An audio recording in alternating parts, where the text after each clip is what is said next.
আসসালামু আলাইকুম। কেমন আছেন সবাই? সবার ঈদ কেমন কাটলো? আশা করি সবার ঈদ ভালো কেটেছে।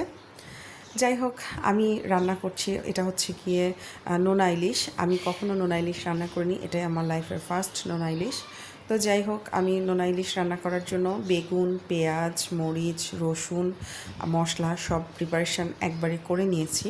তারপর কড়াইতে আমি তেল গরম দিয়ে দিয়েছি এবং তারপর আমি যা যা মশলা আর কি অ্যাড করা লাগে, যেমন হচ্ছে গিয়ে মরিচের গুঁড়া, হলুদের গুঁড়া, ধনে গুঁড়া সব একসাথে মশলা, আর বেশি করে পেঁয়াজ, রসুন, একটু তেল বেশি করে এগুলো করে দিয়ে সুন্দর করে আমি এটা কষাচ্ছিলাম। কষাতে কষাতে যখন এটা হয়ে এসছে তখন আমি এখানে হচ্ছে গিয়ে কাঁচা টমেটো দিয়েছি, আর এই যে নোনা ইলিশের যে পিসগুলো সেগুলো আমি এখানে দিয়ে দিয়েছি।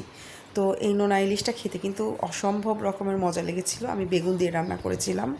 আমি এখানে পুরোটা নোনা ইলিশ ব্যবহার করিনি, অর্ধেকটা ইউজ করেছি এখানে রান্নাতে, আর হচ্ছে বাকিটা রেখে দিয়েছি আরেক দিন খাবো বলে।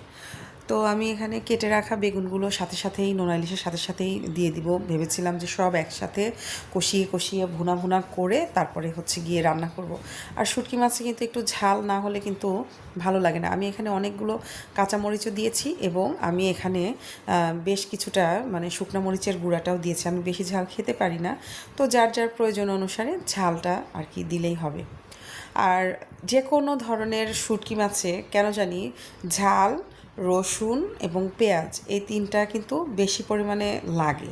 শুটকি মাছের কথা মনে হলেই শুধু আমার কাছে মনে হয় ঝাল ঝাল, ভুনা ভুনা, লাল লাল আর কি হবে।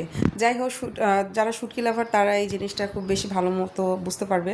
আমি কিন্তু মানে শুটকি মাছ লাভার, তো আমার যদি হচ্ছে দেখা যাচ্ছে সপ্তাহে একদিন বা 15 দিনে একদিনও যদি আমার শুটকি মাছ আমার পাতে না পড়ে, আমার কিন্তু ভালো লাগে না। তো যাই হোক, শুটকি মাছটা আমি খুব বেশি পরিমাণে পছন্দ করি।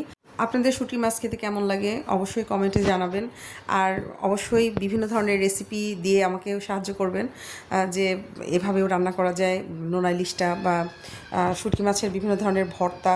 মানে আমি নতুন নতুন খাবার ট্রাই করতে খুব বেশি পরিমাণে পছন্দ করি। আমার আসলে মানে নতুন খাবার রান্না করতে ভালোই লাগে। তো আমি এটা কখনো রান্না করিনি বা কখনো খাইনি, এটা খাওয়া হয়নি আমার। তো এটা আজকেই প্রথম খেলাম। তো যাই হোক, ভালো লেগেছিল, অনেক মজা লেগেছিল।